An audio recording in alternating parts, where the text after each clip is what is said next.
Hello student, तो कैसे आप लोग? उम्मीद करते हैं कि आप लोग स्वस्थ एवं मस्त होंगे। आज के इस वीडियो में हम लोग देखने वाले हैं क्लास 9th का एक महत्वपूर्ण चैप्टर जो कि साइंस का यानी विज्ञान का है। पार्ट नंबर 1 और पहला चैप्टर है। हम बात करने वाले हैं अध्याय 1 जो कि हमारे आसपास के पदार्थ, मैटर इन आवर सराउंडिंग्स है। Class 9th NCERT Bihar, UP, Rajasthan और अन्य हिंदी माध्यम बोर्ड परीक्षा के लिए यह वीडियो बहुत ही महत्वपूर्ण रहने वाला, क्योंकि यह साइंस का पहला चैप्टर का पार्ट नंबर 1 है वीडियो रहने वाला। इसलिए इस वीडियो को शुरू से लेकर अंत तक जरूर देखिएगा। आप लोगों से अनुरोध करता हूं कि पार्ट नंबर 1 है ये, और पार्ट नंबर 1 में हम जानने का कोशिश करते हैं क्या क्या टॉपिक है। हम सबसे पहले बात करते हैं पदार्थ के बारे में। पदार्थ जिसे हम मैटर बोलते हैं इंग्लिश में। तो पदार्थ क्या है? अपने चारों ओर नजर दौड़ा के देखिए, जितना भी चीज आपको दिखाई दे रहा सभी क्या है? पदार्थ। सभी क्या है? पदार्थ है। अब सभी क्यों पदार्थ है? इस संदर्भ में कहा गया कि सभी क्यों पदार्थ? हम अपने चारों ओर जितने भी चीजें हमें देख पा रहे हैं, जितने भी चीज देख पा रहे हैं या अनुभव कर रहे हैं, वह सभी क्या पदार्थ है? क्यों पदार्थ है? क्योंकि उसमें कुछ ना कुछ क्या है? द्रव्यमान है। और दूसरा चीज, वह जगह छेक रखा है। अर्थात पदार्थ उसको कहेंगे विज्ञान की भाषा में, पदार्थ उसको कहेंगे कि दुनिया का कोई भी चीज जिसमें कुछ न कुछ क्या हो? द्रव्यमान हो, तथा जो जगह छेके अर्थात आयतन हो, साथ ही अवरोध उत्पन्न करे, उसे क्या बोलेंगे? पदार्थ बोलेंगे। जैसे कुर्सी, टेबल, मोबाइल या अपना आप को लीजिए, वह सभी क्या है? पदार्थ है। तो उम्मीद करते कि आप लोगों को पदार्थ का जो है क्लियर हो गया होगा। अपने चारों ओर जितने भी चीज दिखाई दे रहा होगा सभी क्या पदार्थ है। क्या कुछ ऐसा नाम भी है जो पदार्थ नहीं है?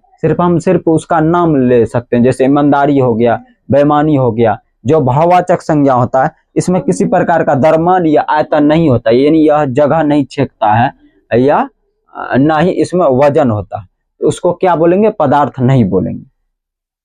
ठीक है, तो पदार्थ किसको कहेंगे? तो जिसमें द्रव्यमान होगा और दूसरा चीज जिसमें आयतन होगा उसको क्या कहेंगे? पदार्थ कहेंगे। उसको क्या कहेंगे? पदार्थ कहेंगे। अब हम बात करते हैं पदार्थ का भौतिक स्वरूप। पदार्थ का भौतिक स्वरूप इस अध्याय में बेसिकली हम पदार्थ की भौतिक अवस्था के अंतर्गत जो भौतिक अवस्था होता है उसके बारे में समझेंगे। भौतिक अवस्था क्या होता है कि जो बाहर से पदार्थ कैसा दिख रहा है, यानी बाहरी रूप कैसा है, और पदार्थ का भौतिक स्वरूप, यानी पदार्थ का भौतिक स्वरूप हम समझने का प्रयास करते हैं। पदार्थ का भौतिक स्वरूप क्या है? तो पदार्थ का भौतिक स्वरूप, पदार्थ कणों से मिलकर बना होता है। पदार्थ किससे मिलकर बना होता है? पदार्थ कणों से मिलकर बना होता है। अब किसी भी प्रकार का वस्तु उठाइए, उसमें क्या छोटे छोटे कणों से वह क्या है? मिलकर बना है। आप बोर्डे लीजिए या मार्करे लीजिए या कोई भी चीज लिखिए, तो यहाँ पे क्या छोटे छोटे बहुत ही छोटे छोटे कणों से क्या है? मिलकर बना है। पदार्थ के ये कण कितने छोटे हैं? अब पदार्थ के ये कण कितने छोटे हैं, इसके लिए क्रियाकलाप करेंगे। क्या करेंगे? आपको 2 ml डिटोल लेना। 2 ml क्या लेना है? डेटोल लेना है। 2 ml डेटोल लेना है। ठीक है, और इसके साथ ही क्या लेना है? 5 से 6 गिलास पानी लेना है। 5 से 6 गिलास, नहीं 5 गिलास ऐसे करिए, गिलास पानी लेना है। फर्स्ट गिलास में क्या करना है आपको? पहले गिलास में 2 ml जो है, एक गिलास पहले फर्स्ट गिलास में 2 ml डिटोल मिला देना है। तो 2 ml जैसे डिटोल मिलाए तो फर्स्ट गिलास में गंध आएगा कि हाँ डिटोल मिला। तो फिर फर्स्ट गिलास में जो डिटोल मिला है उसमें से थोड़ा सा, यानी 5 ml के बराबर सेकेंड गिलास में ऐसे करके मान के चलिए, सेकेंड गिलास में आपको क्या करना है? डाल देना। तो सेकेंड गिलास में भी देखा जाता है कि डिटोल का गंध आ रहा है। सेकेंड गिलास में भी देखा जाता है, दूसरे गिलास में भी देखा जाता है डिटोल का गंध आ रहा। फिर थर्ड गिलास जो बनाए थे, थर्ड गिलास में जो जल दिए थे, तो सेकेंड गिलास में गंध आ रहा था, तो इसमें से कुछ मात्रा 5 ml क्या करना? थर्ड गिलास में डाल देना। फिर थर्ड गिलास का जो है ना, फोर्थ गिलास में, यानी चौथे गिलास में डिटोल मिला हुआ जो थर्ड गिलास में था, चौथे गिलास में आपको डाल देना। फिर चौथा से क्या करना? 5वां में। इस तरीका से 5 से 6 7 बार दोहराने पे अंत तक देखा जाता है वो डिटोल का जो 2 ml था, तो 2 ml ज्यादा मात्रा में फर्स्ट में रह गया, फर्स्ट वाला गिलास में। इसमें से कुछ ही मात्रा में वो डिटोल और जल मिला, कुछ मात्रा लिए थे, तब पर भी गंध आ रहा था। तो अतः हम 5th क्लास से 6th क्लास तक पहुंचते पहुंचते देखते हैं कि डिटॉल का क्या आ रहा, गंध आ रहा। तो अब हम पता कर सकते हैं डिटॉल का गंध क्यों आ रहा था कि इससे हम सिर्फ कल्पना कर सकते हैं पदार्थ के कण कितने छोटे हैं, इतने छोटे हैं कि वो इतनी बारीकी से क्या हो गया, बट गया, और अंत तक भी देखा जाता है कि कुछ ना कुछ क्या आ रहा, गंध आ रहा है। अतः हम पदार्थ के कण इतने छोटे हैं, इतने छोटे हैं कि हम सिर्फ कल्पना कर सकते हैं, उसकी किसी और अन्य कणों से तुलना नहीं कर सकते, क्योंकि उतना और छोटा कण कोई एग्जिस्ट ही नहीं करता है। तो पदार्थ के कण क्या बहुत ही क्या है, छोटे हैं, इसकी हम सिर्फ कल्पना कर सकते हैं। अब बात करते हैं पदार्थ के कणों के अभिलक्षणिक गुण। पहले तो हम देखें पदार्थ का भौतिक स्वरूप, अब समझेंगे पदार्थ के कणों के अभिलक्षणिक गुण। अभिलक्षणिक गुण, पदार्थ के कण के क्या देखेंगे, अभिलक्षणिक गुण। अभिलक्षणिक गुण, पदार्थ के कणों के अभिलक्षणिक गुण के लिए आप लोगों को क्या करना है, पदार्थ के कणों के अभिलक्षणिक गुण के लिए सबसे पहले एक प्रयोग करेंगे। इसके लिए पदार्थ के कणों के बीच रिक्त स्थान होता है, इसको किस तरीका से समझिए, पदार्थ के कणों के बीच में रिक्त स्थान होता है। आपको क्या करना, एक गिलास लेना है, ठीक है, गिलास में जल जहां तक भरा है, यानी आधा से कम भरना है, आधा भर लीजिए और वहां तक चिन्हित कर देना है कि जल, हाँ भाई साहब यहाँ तक है, जल क्या है, यहाँ तक है। तो जल जैसे हम चिन्हित कर दिए यहाँ पे, तो क्या करते हैं, इसके बाद घर में जो नमक या चीनी था 1 चम्मच लेते हैं, छोटे चम्मच से इसमें लेते हैं और अच्छे तरीका से इसमें डाल देते हैं और अच्छे तरीका से मिला देते हैं। तो देखा जाता है कि वह चीनी या नमक जो डाले थे इस गिलास में, वह अच्छे तरीका से घुल गया और जल का सतह ऊपर नहीं उठा है।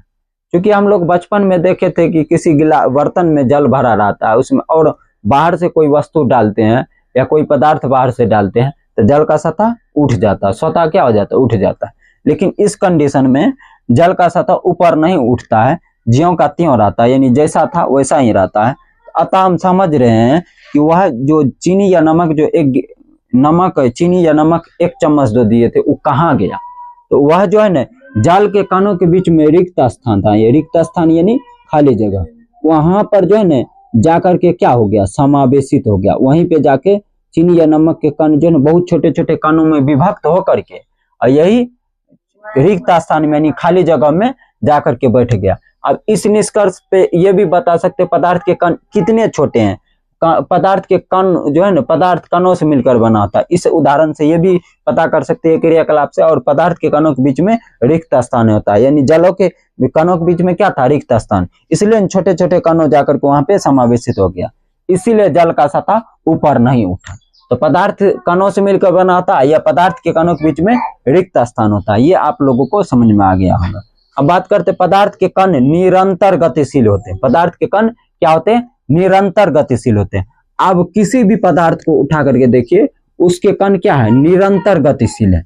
यदि उसमें ऊर्जा दे देते हैं तो और अधिक गतिशील हो जाता है, नहीं देते हैं ऊर्जा नहीं देते तो थोड़ा सा अपनी अवस्था में गतिशील है। जैसे जल गिलास में वो बारीकी से देखे तो उसके कण क्या गतिशील है, गैस का तो कण बहुत ही गतिशील रहता है निरंतर, ठोस का थोड़ा थोड़ा कंपन करता अपनी जगह पे, ठोस का भी कण क्या है, गतिशील है।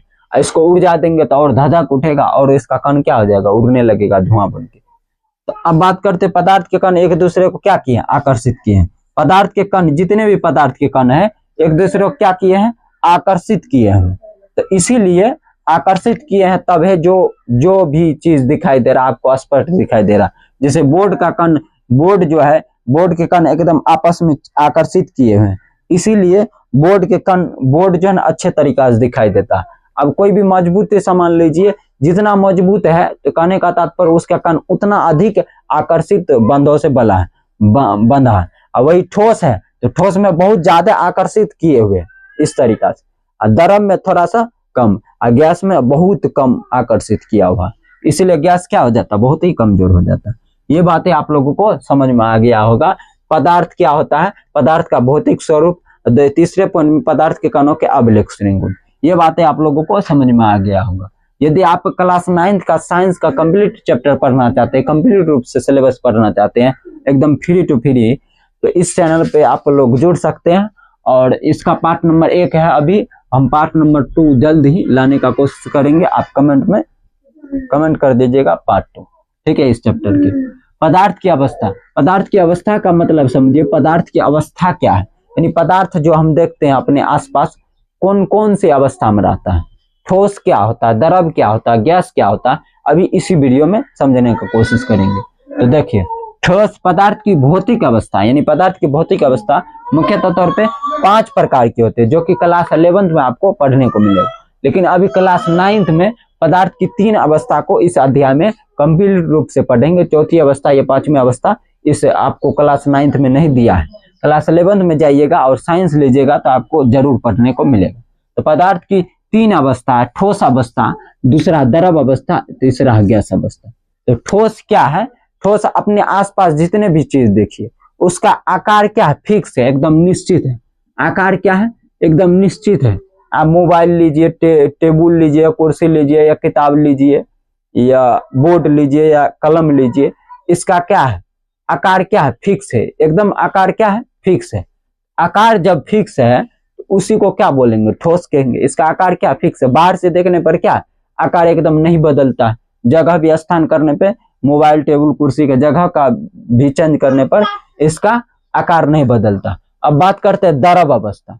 द्रव अवस्था क्या है, तो द्रव अवस्था का आकार बदलते रहता है, यानी द्रव को जिस बर्तन में रखा जाता है उसी का आकार ग्रहण कर लेता है। अब दूध गिलास में है, वही गिलास का दूध जो है ना आप कटोरी में रखिए तो कटोरी का ग्रहण कर लेता है। पानी जो है जल बोतल में है, अब बोतल का पानी आप किसी गिलास में रखिए तो गिलास का ग्रहण कर लेता है। यानी आकार किसका बदल रहा, द्रव का, और इसका नहीं बदलता, इसका बदलबन करता, ठोस का नहीं बदल रहा। और द्रव का क्या आकार बदलते रहता, जिस बर्तन में रखा जाता द्रव उस बर्तन के आकार को क्या कर लेता, ग्रहण कर लेता। अब बात करते हैं गैस अवस्था। गैस अवस्था, गैस का भी जिस बर्तन में गैस को रखा जाएगा उसी बर्तन के आकार को क्या कर लेगा, ग्रहण कर लेगा।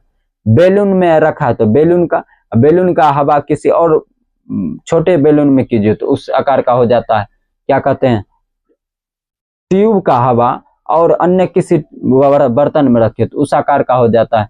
यानी गैस का आकार तो और छितर मितर है, एकदम आकार बदलते रहता है हर सेकंड। अब इसको समझिए कि द्रव का आकार, ठोस का आकार नहीं बदलता है, नहीं बदलता है, एकदम निश्चित है, फिक्स है। द्रव का आकार बदलता है, हाँ जी बदलता है। गैस का भी आकार बदल रहा। अब दूसरा पॉइंट बात करते हैं आयतन के बारे में। आयतन क्या है, आयतन का मतलब होता है कोई भी पदार्थ जो है ना कितना जगह छेक रखा है। यानी आयतन का क्या मतलब होता है कि कोई पदार्थ कितना जगह छेक रखा है। तो देखिए ठोस जो है, ठोस का आयतन फिक्स रहेगा, एकदम बदलेगा नहीं।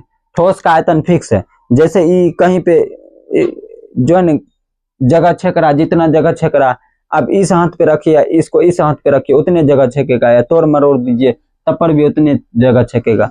द्रव का आयतन भी निश्चित रहता। क्या हम 2 लीटर कहीं से लाते हैं दूध तो घर पे आने के बाद 1.5 लीटर या 3 लीटर ऐसा हो जाता है, नहीं। यानी द्रव का भी आयतन क्या है, निश्चित है। लेकिन गैस का आयतन बदलते रहता है। गैस का आयतन एक छोटा सा सिलेंडर का में रहेगा गैस, वही वो गैस जो है ना बड़े से सिलेंडर में भर दीजिए तो बड़े सिलेंडर में उसका कण क्या होगा, पूरा फैल जाएगा। अब इसके लिए एक उदाहरण हम समझते हैं, इसके लिए एक उदाहरण को हम समझाते हैं। सबसे पहले आपको क्या करना है, एक बर्तन लेना है बड़ा सा, ठीक है, बर्तन ले लेना है, बर्तन लेना है। बर्तन में क्या करना है आपको, 1 kg का, 1 kg कोई ऐसे करके ले लेना है, बटखरा जिसको कहते हैं, 1 kg। उसके बाद 1 लीटर दूध लेना। देखिए जब हम इस बर्तन में 1 kg का कोई चीज रखेंगे, या मान के चलिए नापने वाला जो होता बटखरा 1 kg, तो इतने जगह छेकेगा। इन्हें कहेगा कि पूरे बर्तन हमारे, नहीं, ऐसा नहीं। ये 5 लीटर का मान के चलिए बर्तन है, या 5 kg का, तो 1 kg का बटखरा इतने जगह छकेगा। यानी इसका आयतन क्या फिक्स है। अब कहीं से दूध लाए तो इतना रख दिए तो इतना 1 लीटर आटा, ठीक है, 1 लीटर दूध का आयतन थोड़ा सा ठोस के तुलना में क्या होता है, ज्यादा होता है, क्योंकि उसके कण क्या है, बहुत नजदीक दूर दूर रहता है ठोस के तुलना में। अब बात करते हैं गैस के बारे में। तो गैस जो है 1 लीटर लाएंगे ना कहीं से, तो गैस कहेगा ई गैस का कण पूरे फैल जाएगा, पूरे बर्तन में कहेगा ई पूरा बर्तन हमर है, इस पर भी चढ़ जाएगा। इस तरीका से आप समझिए कि गैस के कण क्या होते हैं, बहुत ही खांचर होते हैं, बहुत ही क्या होते हैं, खांचर होते हैं। गैस का कण कहेगा कि पूरे हमारा ही है, पूरा क्या है, हमारा ही है। अतः गैस का आयतन क्या बदलते रहता, गैस का आयतन बदलते रहता, लेकिन ठोस और द्रव का आयतन नहीं बदलता। गैस का आयतन बदल जाता है, ठोस और द्रव का आयतन नहीं बदलता। अब बात करते हैं तो आकार का, तो ठोस का आकार नहीं बदलता, लेकिन द्रव और गैस का आकार बदल जाता। तो आयतन का, तो ठोस और द्रव का आयतन नहीं बदलता, गैस का बदल जाता। यानी आयतन में दुगो है, ठोस और द्रव का आयतन नहीं बदलेगा, गैस का बदल जाता। आकार में खाली यही ठो है कि इसका निश्चित रहेगा, बाकी वो दोनों बदल जाएगा। तो समझ गए, उल्टा पुल्टा हो गया, ये आप लोगों को समझ में आ गया होगा, आकार और आयतन। अब बात करते हैं कणों के बीच की दूरी, यानी जैसे कण किसके पास है, यानी रिक्त स्थान, यानी किस में खाली ज्यादा जगह। तो कण जो है ज्यादा जो है, आप लोगों को ये समझने को मिलेगा, ये बातें आप लोगों को समझाते हैं।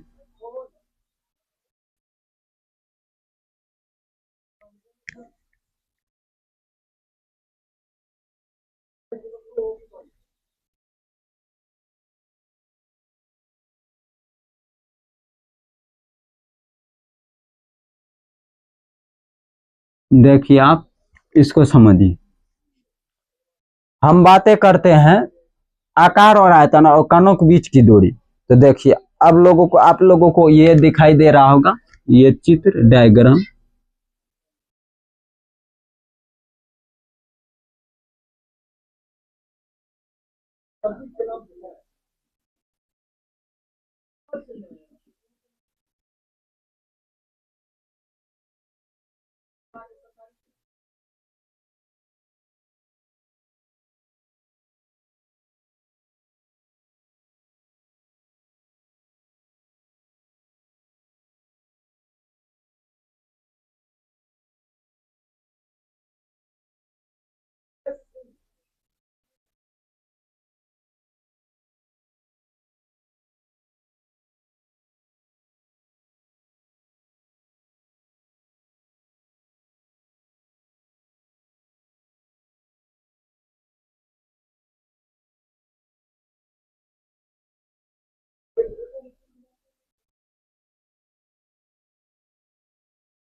इसको हम कहेंगे क्या, इसके कण क्या है, देखिए इसके कण में क्या है, बहुत कम दूरी है, यानी कणों के बीच में क्या है, बहुत कम दूरी। तो ये क्या है, ठोस है। ज्यादा गैप किस में है, इसमें है, आपको ये दिखाई दे रहा, इसको हम फिर से ड्रॉ कर देते हैं।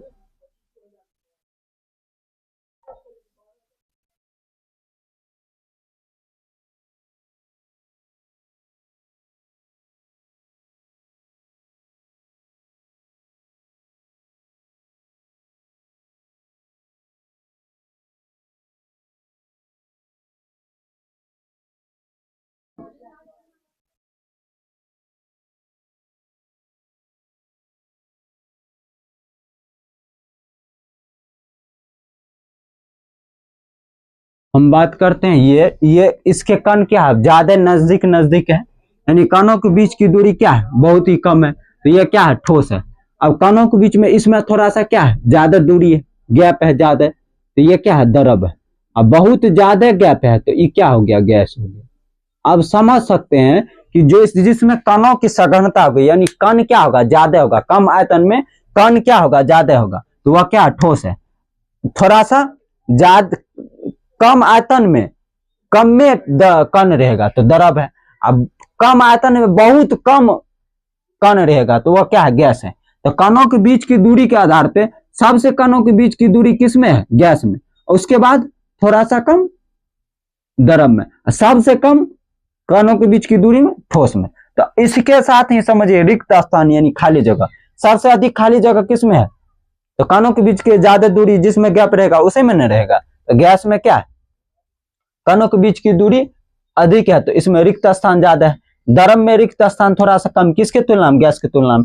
ठोस में सबसे कम क्या? रिक्त स्थान सबसे कम है। तो अगला चीज है अंतरा आणविक आकर्षण बल, जिसमें कणों की अधिक सघनता होगी उसमें अंतरा आणविक आकर्षण बल इंटरमोलिकुलर फोर्सेस क्या होगा? अधिक होगा। तो ठोस में कणों की सघनता क्या है? अधिक है। इसमें क्या है? इंटरमोलिकुलर फोर्सेस बहुत ज्यादा है, किसमें? ठोस में। द्रव का बात करते हैं तो द्रव में क्या है? थोड़ा सा बहुत फैला, द्रव में फैला है। तो ठोस के तुलना में अंतरा आणविक आकर्षण बल किसमें? द्रव में कम होगा। गैस में क्या होगा? सबसे कम, क्योंकि कण की सघनता क्या है? बहुत कम है। तो अंतरा आणविक आकर्षण बल, अंतरा अणुक बल जो है ठोस में सबसे अधिक, द्रव में कम, गैस में सबसे कम। ठोस में सबसे अधिक, द्रव में कम, गैस में सबसे कम। कणों के बीच की दूरी तो ठोस में कम, द्रव में कम, और क्या कहते हैं, ठोस गैस में सबसे अधिक। देखिए कणों के बीच की दूरी यानी रिक्त स्थान, तो ठोस में क्या है? कम है, द्रव में ठोस की तुलना में ज्यादा है, और गैस में सबसे ज्यादा है। अंतरा आणविक आकर्षण बल में क्या है? ठोस में सबसे अधिक, द्रव में कम, गैस में सबसे कम। संपीडिता का बात करते हैं। संपीडिता का मतलब होता है, हम बात करते हैं संपीडिता के बारे में। तो संपीडिता के बारे में हम बात करने वाले हैं आप लोगों के सामने। एक सेकंड रुकिए। संपीडिता के बारे में बात कर रहे हैं। संपीडिता का मतलब क्या होता है कि किसी भी पदार्थ का जो है ना दाब लगा करके उसका आयतन कम कर देना। तो ठोस और द्रव का दाब लगा करके आयतन नहीं कम कर सकते। ये देखिए ठोस है ना, इसको ऐसे करके दाबेंगे तो इसका आयतन कम में न होगा, जितना आयतन उतने होगा। क्या द्रव का भी नहीं कर सकते। लेकिन गैस क्या है? संपीड्य है। गैस को संपीडित किया जा सकता है। किसको? गैस को संपीडित किया जा सकता है। अब इसको समझिए, गैस को किस तरीका से संपीडित किया जा सकता है। गैस को क्या किया जा सकता है? संपीडित किया जा सकता है। गैस को संपीडित किया जा सकता है। कैसे करेंगे? देखिए ये क्या है? 3 ml का आप लोगों को सिरिंज दिखाई दे रहा होगा, इसमें हवा भरेंगे 3, इसमें ऐसे करके हाथ रखेंगे और ऐसे करके प्रेस करना। हम इसका आयतन कितना? 3 ml से कितना ला लिए? 0.5 ml, यानी 0.5 ml ला लिए। तो गैस क्या है? संपीड्य है। गैस को जो ना दाब लगा करके संपीडित किया जा सकता है, यानी उसका आयतन कम किया जा सकता है। लेकिन ठोस और द्रव का आयतन कम नहीं किया जा सकता। अब बात करते हैं बहाव यानी प्रभाव। तो ठोस तो बहबेन करता है, ठोस को कहीं जगह दूसरे एक जगह पे रखे तो बह जाता नहीं। द्रव बहता है, गैस सबसे अधिक बहता है, यानी द्रव और गैस क्या है? प्रभाव होता है, बह जाता है, लेकिन ठोस नहीं बहता। दूध या पानी रखिए एक जगह, ऐसे करके हाथ पे रखिए तो बह जाता है। ठोस कोई वस्तु रखिए तो नहीं बहेगा, और गैसों बह जाता है। गैस तो घनत्व का बात करते हैं। अगला बात घनत्व का यानी डेंसिटी के बारे में। तो घनत्व सबसे अधिक किसका? ठोस का, क्योंकि इसमें कणों की क्या है? अधिक सघनता। घनत्व बराबर होता है द्रव्यमान बटा आयतन, यानी कम आयतन में ज्यादा द्रव्यमान रहेगा। किसमें? ठोस में। तो ठोस क्या है? ठोस का घनत्व क्या? बहुत ऊंचे है। द्रव का बात करते हैं थोड़ा सा कम है, यानी मध्यम है।